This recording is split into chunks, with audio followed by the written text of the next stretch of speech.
শেখ হাসিনা হঠাৎ করে তার সরকারের উৎখাতের প্রসঙ্গে কথা বলতে শুরু করেছেন। কিন্তু কেন? কয়েকদিন আগেই আওয়ামী লীগের কেন্দ্রীয় কার্যনির্বাহী সংসদের সভায় তিনি প্রথম এই প্রসঙ্গে একটা মন্তব্য করেছিলেন।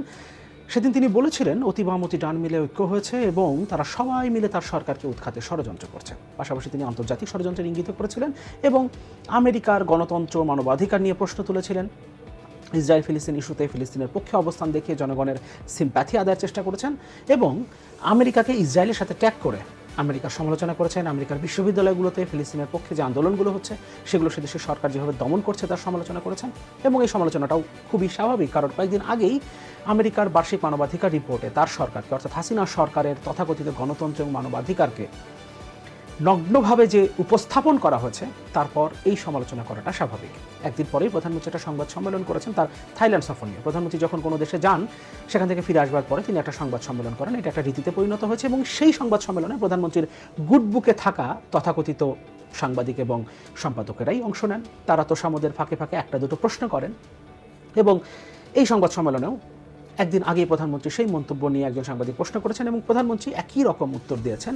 এবার তিনি মন্তব্য করেছেন বামেরা যারা এতদিন আওয়ামী লীগের পক্ষে ছিল তার পক্ষে ছিল তারা এখন 90 ডিগ্রি ঘুরে গেছে এবং তার সরকারের বিরুদ্ধে আওয়ামী লীগের বিরুদ্ধে কথা বলতে শুরু করেছে এবং শুধু তাই না, ডানদের সাথে মিলে অতি ডানদের সাথে মিলে এখন এই বামরা হাসিনা সরকারের উৎখাতের ষড়যন্ত্র করছে। একই রকম মন্তব্য একদিন আগে তিনি যেটা করেছিলেন আওয়ামী লীগের কেন্দ্রীয় কার্যনির্বাহী সংসদের সভায়।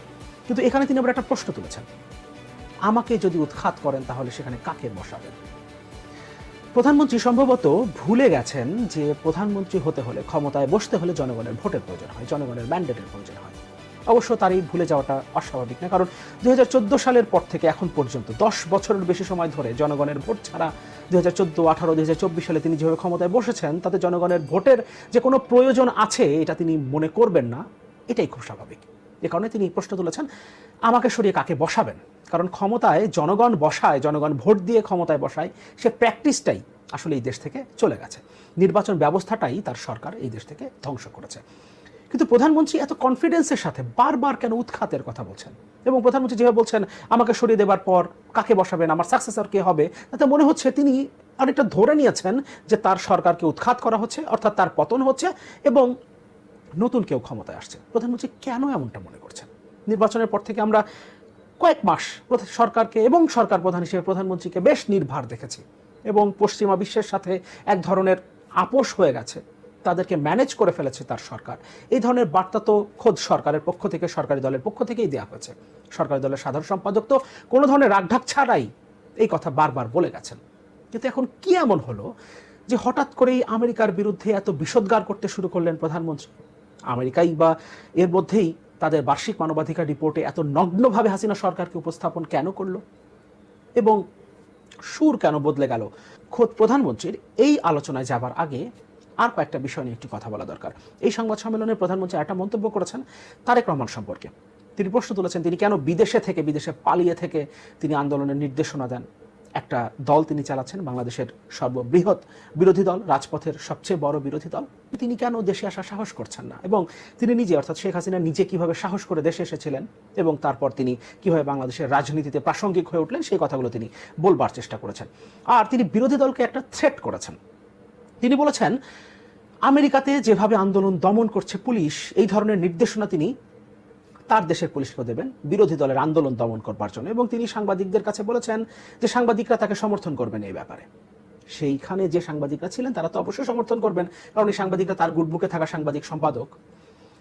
কিন্তু যেভাবে আমেরিকার পুলিশ সে দেশের আন্দোলন দমন করছে বিশ্ববিদ্যালয়গুলোতে, আমাদের দেশে পুলিশ এর চেয়েও আরো কঠোরভাবে প্রত্যেকটা বিরোধী দলের আন্দোলন কি দমন করে আসছে না গত 10 বছরেরও বেশি সময় ধরে?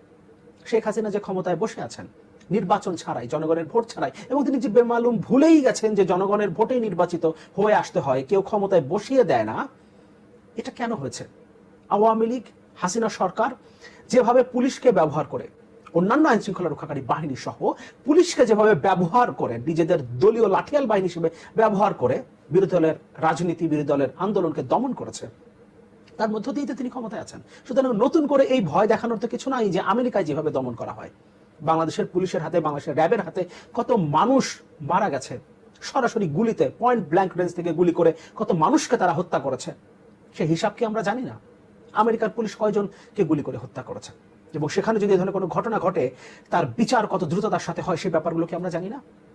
অথচ প্রধানমন্ত্রী আমেরিকার পুলিশের সমালোচনা করছেন এবং সেভাবে আন্দোলন দমনের নির্দেশ দেবেন।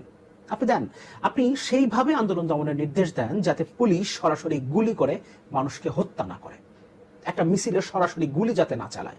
আমরা দেখেছি নির্বাচনের আগে সরাসরি গুলি করে মানুষকে হত্যা করা হয়েছে, তার ভিডিও ফুটেজগুলো সামাজিক যোগাযোগ মাধ্যম কেন মূলধারা গণমাধ্যমে উঠে এসছে। সরাসরি পুলিশ গুলি করে মানুষ হত্যা করছে।